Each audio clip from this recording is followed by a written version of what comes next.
actually to use the headset which was provided by the House because it's much better for their voice. It's much more representative of their own beautiful voices. Oral questions. Mr. Speaker, my first question today is on behalf of that single mom who is standing in line right now for the second day in a row waiting to get a COVID test. It's for that senior widower who is at home, alone, scared and isolated, waiting for his result. And for the thousands of Canadians just like them who are scared and worried and don't know if they have COVID. Very simply, Mr. Speaker, what is the government doing to ensure that Canadians get access to rapid and safe at-home testing? The Honourable Deputy Prime Minister. Mr. Speaker, our government is very aware of the urgent need for rapid testing. We know that rapid tests can save lives and help keep our economy strong. But it is also very important for all of us to appreciate how valuable it is to live in a country where the independence of our health regulatory authorities is respected. Our lives quite literally depend on that.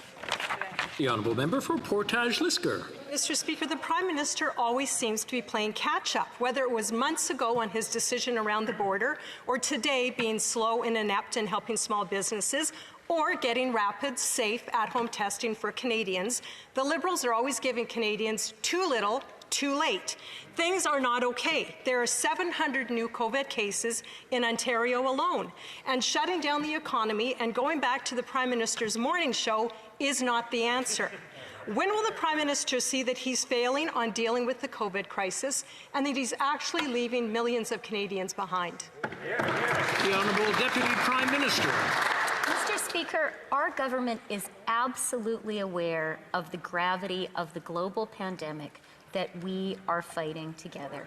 And that is why, in the throne speech last week, we were very clear that we will do whatever it takes to support Canadians in the fight against this virus, to acquire essential vaccines, and to work closely with provinces, territories, and municipalities on stepped-up testing and tracing efforts. The Honourable Member for Portage-Lisker. Mr. Speaker, 6 weeks ago, when Bill Morneau, the Finance Minister, resigned, it was clear the Prime Minister was going to do whatever it took to shut down the noise around the WE scandal. He was more concerned about himself and covering his own hide than governing. So he locked up Parliament, wasting precious time that could have been used doing work for Canadians.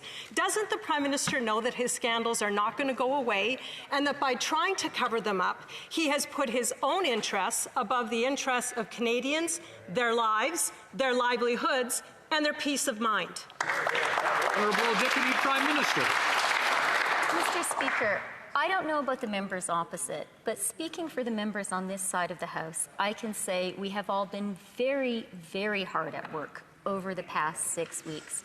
We put together the Safe Restart Agreement at the beginning of the summer because we knew that a second wave would be coming.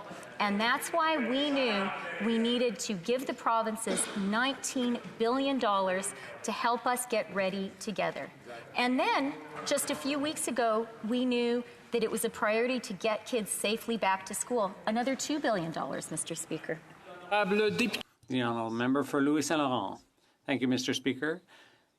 Everything suggests that in 3 hours, the Premier of Quebec City will announce that Montreal and Quebec City are now at red alert. The situation is very serious, Mr. Speaker, and this requires concerted action to address the problem. Last week, the Prime Minister here in the House said some unfortunate things about the Quebec Premier and about all the provinces. Could the Prime Minister stand today and admit that that was a gaffe and that we do all need to work together? The Honourable Deputy Prime Minister. Mr. Speaker, we invested hugely in healthcare, and we will continue to make significant investments in that area, be it in Quebec or elsewhere in Canada. But once again, my colleague is trying to create a squabble between Quebec City and Ottawa. We don't want that. We want to work together. And that is what we are doing, and that is what we will do in future. The honourable member for Louis Saint Laurent. Mr. Speaker, with all due respect for the Deputy Prime Minister, I didn't know she had quite such a sense of humor, because to dare to claim that we want to create a squabble when her Prime Minister insulted the Premier last week, that's just fanning the flames.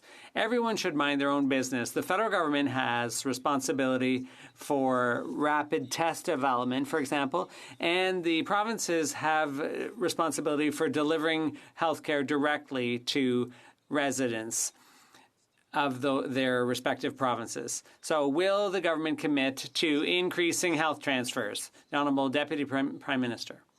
Mr. Speaker, I too have a lot of respect for my dear colleague, but I can't agree with him when he suggests that everyone should just mind their own little business. Mr. Speaker, today we are facing a global crisis, the greatest crisis since World War II. This is the time for all of us, for all members, all provincial premiers, all territorial and municipal leaders. We all should be working in close cooperation. That's our approach, Mr. Speaker. The honourable member for La Prairie. Mr. Speaker, Quebec taxpayers pay tax to the federal government, and in exchange, the feds are supposed to provide Quebecers quality services. Currently, what Quebecers need most is health care. It's a pandemic. So we should be able to expect the federal government to take Quebecers' tax dollars and transfer them to Quebec, because it's Quebec that delivers health care. It's a pandemic, Mr. Speaker. Why is the government withholding Quebecers' money and refusing to fund health care adequately? The Honourable Deputy Prime Minister. Mr. Speaker, we are not withholding anything or blackmailing anyone. We have invested hugely in health care in Quebec and in all provinces and territories.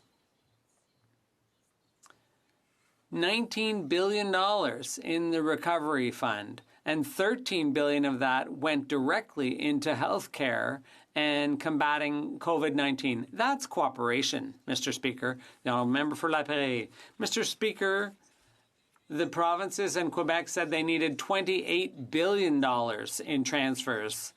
If they're asking for more money, it's not to create a squabble. It's because it's a pandemic. If the government of Quebec wants higher transfers, it's because this is the worst health crisis in 100 years. Quebec is asking for transfers because there's been chronic underfunding by the federal government for 25 years. Quebec is asking for these transfers because Quebec needs them. What is the federal government waiting for? The Honourable Deputy Prime Minister. Mr. Speaker, we agree with all members here in the House and with the Quebec leadership that we are dealing with a very serious crisis, the COVID-19 crisis, and we all have to work together. That's our government's approach, and that is why, for example, in connection with our recovery fund, we transferred $3 billion directly into healthcare in Quebec, and we will continue to do this, Mr. Speaker. The honourable member for Burnaby South. Thank you, Mr. Speaker. We know that COVID-19 has had a huge impact on families, on workers, and on small businesses. And it's unacceptable to force those people to pay for the recovery, to pay the price of recovery. But those who've made record profits, they should be paying. Will the Prime Minister commit today that the extremely wealthy who've racked up record profits pay the price for the recovery? The Honourable Deputy Prime Minister. Mr. Speaker, I have to say that our approach today is not to divide our country. Our approach is to work together, all of us, because this is truly a global crisis and a national crisis. Having said that, as we said in the throne speech, we do agree that people who can help should do their fair share. They should contribute to Canada. And that is why in the throne speech, we mentioned taxes. Mr. Speaker, the Liberal government talks about not dividing Canada, but the reality is there is a division. On one hand, everyday families, small businesses who are feeling the impact of COVID-19 and who are going through pain and are struggling. On the other hand, the ultra-rich have profited off the pandemic. They have made record profits. There is a division. Now, while the Liberal government talks about taxing extreme wealth inequality, no one knows what that means. Will the government commit to ensuring those who have profited off the pandemic pay the price to support people in need? The Honourable Deputy Prime Minister. Thank you very much, Mr. Speaker. And I do want to start by saying I really believe strongly that today, at a time when we are confronting a global pandemic and our deepest economic crisis since the Second World War, it is a time for all of us to bear a deep responsibility for uniting and not dividing Canadians. We also believe, of course, that we all have to pay our fair share. And that is why in the speech from the throne, we talked about taxing internet giants, we talked about taxing stock options, and we're going to do that, Mr. Speaker.